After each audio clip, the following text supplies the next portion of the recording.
Ako si Josh. Nung namatay si Jeffrey Epstein, umabot sa 600 milyon ang yaman niya. Ngayon sa The Infographic Show, ipapakita namin kung saan napunta ang perang iyon. 2 araw bago mamatay sa federal na kulungan, pumirma si Epstein ng trust na tumutukoy kung sino ang makakakuha ng kanyang ari-arian at yaman. Ang 32 pahinang dokumentong 1,953 trust ay matagal na nanatiling lihim. Ngayon, dahil sa bagong labas na Epstein Files, makikita na ito ng publiko. Bagamat na-redact ang malaking bahagi ng dokumento, kabilang ang ilang pangalan ng benepisyaryo, may ilang bahagi pa ring hindi na bago. Nagbigay si Epstein ng tig $1 milyong sa hindi bababa sa 10 tao sa 1,953 trust. Kasama sa mga taong ito sina Peter Saint-Omer, Pierre Jules, Jermaine Roang, Daphne Wallace, Una Pascal at Cecile de Jong. Para sa karamihan, walang pampublikong impormasyon, background o kilalang koneksyon kay Epstein. Pero may kaunting alam tayo sa isa sa kanila. Cecile de Jong ay naging unang ginang ng United States Virgin Islands mula 2007 hanggang 2015 habang si Jean de Jong ang gobernador. Ayon sa mga demanda, binayaran siya ni Epstein para tumulong sa mga usaping burokratiko at regulasyon. Ayon sa email, si Epstein ang nagbayad ng university at tuition fees ng mga anak niya. Itinanggi ni de Jong ang anumang pagkakamali. Nag-iwan si Epstein ng tig $2 milyon sa 3 tao, kabilang ang isang babaeng di pinangalanan. Si Erica Keller-Hulse at Brace Gordon ay hindi kilala ng nakararami pero may ilang kawili-wiling impormasyon tungkol sa kanila online. Ayon sa Vanity Fair, pinamumunuan ni Erica Keller-Hulse ang law firm sa Virgin Islands na inatasan sa ari-arian ni Epstein. Ang koneksyon niya kay Epstein ay umaabot pa noong 2011 kung kailan tinulungan niyang ilipat ang pagmamay-ari ng mansyon ni bilyonaryong Leslie Wexner sa New York City sa isang entity na kontrolado ni Epstein. Hawak din niya ang mahahalagang posisyon sa mga charitable organization ni Epstein bilang sekretarya at ingat yaman ng Gratitude America at sekretarya, ingat yaman at tagapangasiwa ng J. Epstein Virgin Islands Foundation. Nasa huling will at testamento ni Epstein ang pirma ni Keller Hall. Si Brace Gordon ay dating miyembro ng New Zealand Defense Force at iniulat na tumulong sa pamamahala ng ari-arian ni Jeffrey Epstein kasama ang asawang si Karen Gordon. Ayon sa media ng New Zealand, sina Gordon ang pinakamatagal na empleyado ni Epstein na unang tumulong sa pamamahala ng ranch niya sa New Mexico at pagkatapos ay namahala sa pribadong resort sa Little St. James, kilala bilang Epstein Island. Nais ni Epstein na mag-iwan ng $3 milyong sa bawat isa sa mga sumusunod: Bella Klein, Luciana A. Fontanilla, Junior Merwin de la Cruz, Simona Petricki, Kathy Lindemann, Perry Bard at Misha Gramanoff. Nag-iwan si Epstein ng malaking halaga sa marami, pero kakaunti lang ang may impormasyon tungkol sa kanila. Si Bella Klein lang ang may profile. Nabanggit na siya sa mga nakaraang ulat ng media tungkol kay Epstein.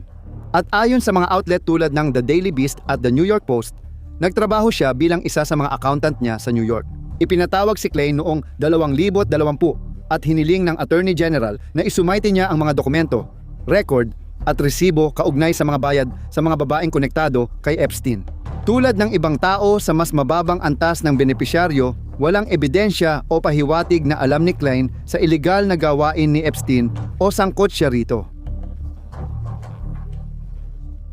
Fredersen David Rogers, isa sa 2 piloto na nagdadala ng mga tao papunta at pabalik sa isla ni Epstein.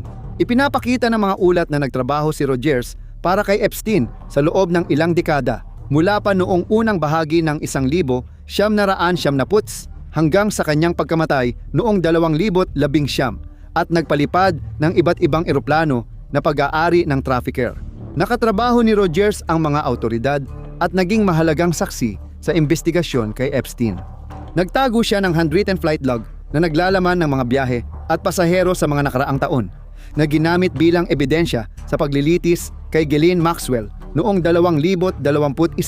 Nakatulong din ito para makumpirma ang pagkakakilanlan ng ilang kilalang bumisita sa isla ni Epstein, kasama si Andrew Mountbatten Windsor ng British Royal.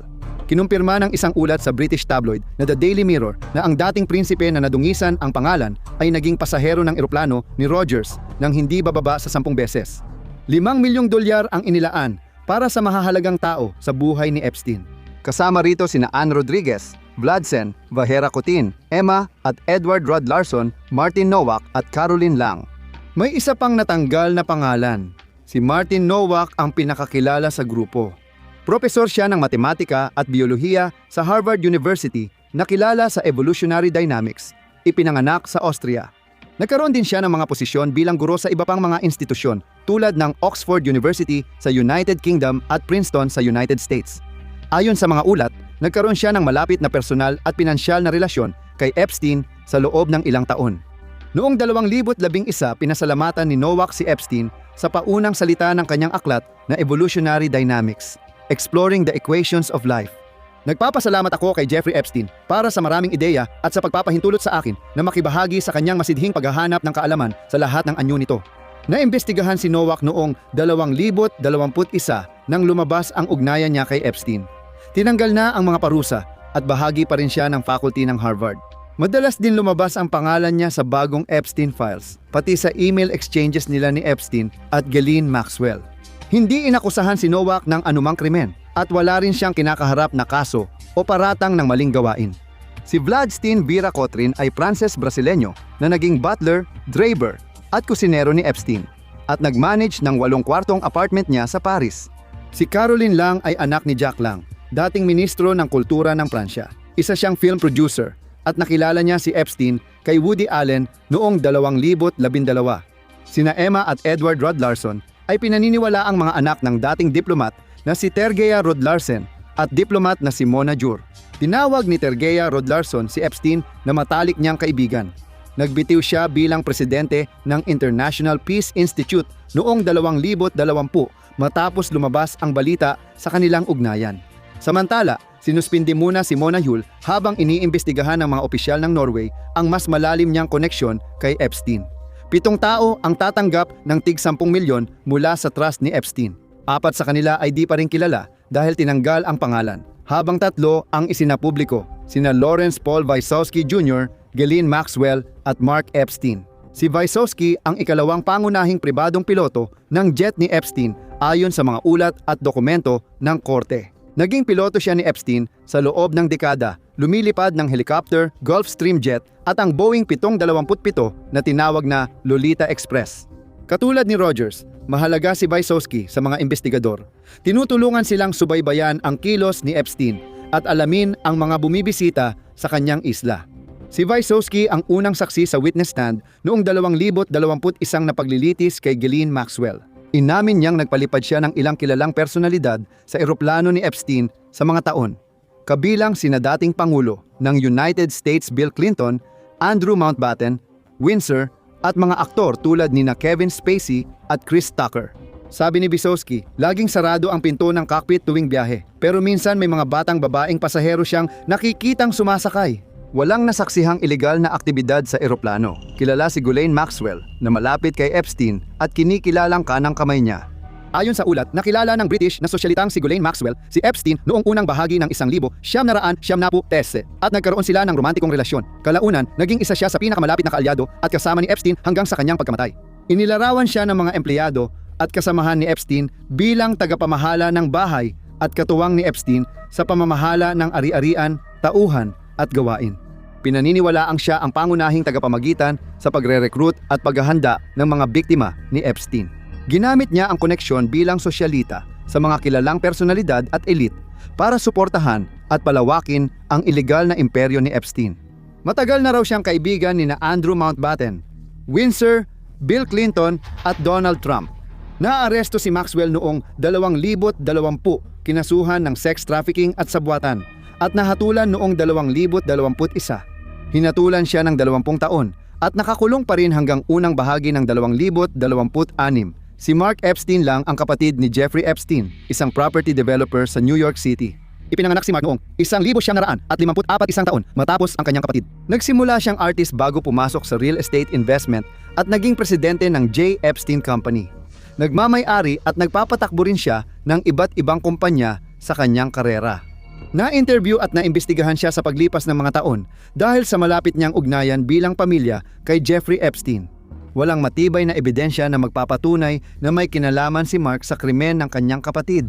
Sabi niya, kahit alam niyang may kaugnayan ang kapatid niya sa mga batang babae, wala siyang alam sa totoong ginawa ni Jeffrey. Noong 2006 sinimulan siyang imbestigahan ng pulisya at lumabas ang unang paratang laban sa kanya. Ayon sa tiwala ni Epstein, hindi dapat direktang makuha ni Mark ang 10 milyong dolyar kundi hawakan lang niya ito para sa kanyang mga anak sa hinaharap.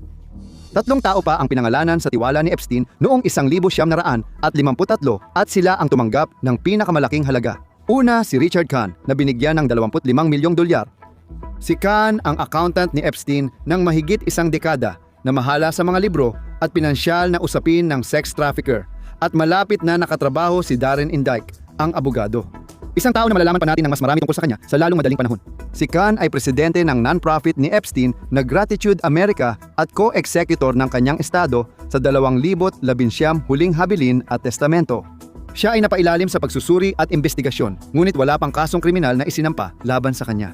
Sinabi ni Kahn na wala siyang alam sa pang-aabuso o trafficking at walang biktima ni Epstein ang lumapit sa kanya para humingi ng tulong.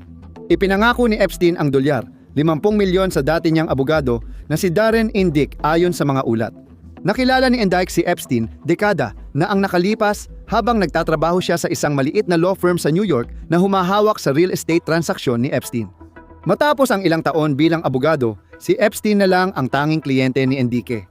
Tinulungan niya si Epstein magtatag ng base sa United States Virgin Islands at naging malalim ang pagkakasangkot niya sa negosyo nito sa mga sumunod na dekada. Bilang kapalit, naging mapagbigay si Epstein kay Indyk, binayaran ang apartment niya sa New York City at nagbigay ng milyon-milyong dolyar para sa mga serbisyo nito. Naging ehekutibo rin si Indyk sa ilang entity na hawak ni Epstein, tulad ng mga non-profit at korporasyon. Pinangalanan siya at si Richard Kahn bilang co-executor ng ari-arian ni Epstein. Wala ring kasong kriminal laban sa kanya tulad ni Kahn. Ang taong makikinabang ng pinakamalaking bahagi ng yaman ni Epstein ay si Karina Shulyak, ang huling kilalang kasintahan ni Epstein.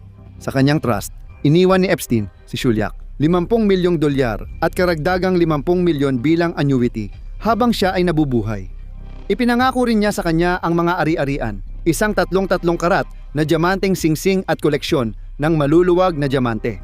Ipinanganak sa Belarus, si Shulyak ay lumipat sa United States noong 2009 at nag-aral ng dentistry sa Columbia University. Nasa 80 taon daw ang relasyon ni Shulyak kay Epstein bago ito naaresto. Siya rin ang huling nakausap ni Epstein sa telepono bago ito namatay sa kulungan. Ayon sa mga ulat, inamin ni Epstein na naisip niyang pakasalan si Shulyak. Kahit kasal si Shulyak kay Jennifer Kalin sa karamihan ng kanilang relasyon. Tulad ng iba sa trust, si Shulyak ay sumailalim din sa masusing media scrutiny. Walang opisyal na pahayag na sangkot siya sa mga krimen ni Epstein, kahit pa may malaking halaga sa trust ni Epstein. Mahalagang tandaan na wala sa mga nabanggit na tao ang garantisadong makakatanggap ng anumang uri ng pera. Isa sa mga abogado ng ari-arian ni Epstein, si Daniel Weiner, ay nagsabi sa mga reporter na walang benepisyaryo ang makakatanggap ng pera mula sa ari-arian na iyon maliban at hanggang sa mabayaran muna ng buo ang lahat ng mga pinagkakautangan at mga claim sa ari-arian. Kasama na rito ang mga claim mula sa mga kababaihang nakaranas ng pang-aabuso sa kamay ni Ginoong Epstein.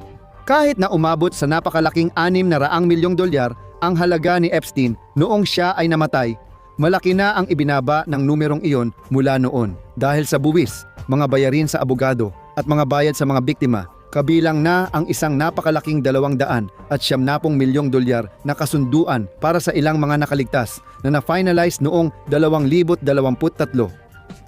Maaaring kulangin na ang natitirang pera para sa lahat ng bayad na plano ni Epstein. Anuman ang matira ay maaaring mapunta sa mga biktima ng kanyang krimen na patuloy nagsasampa ng kaso laban sa kanya at sa mga kasamahan niya. Panoorin kung ano ang nangyari kay Jeffrey Epstein o i-click ang video na ito.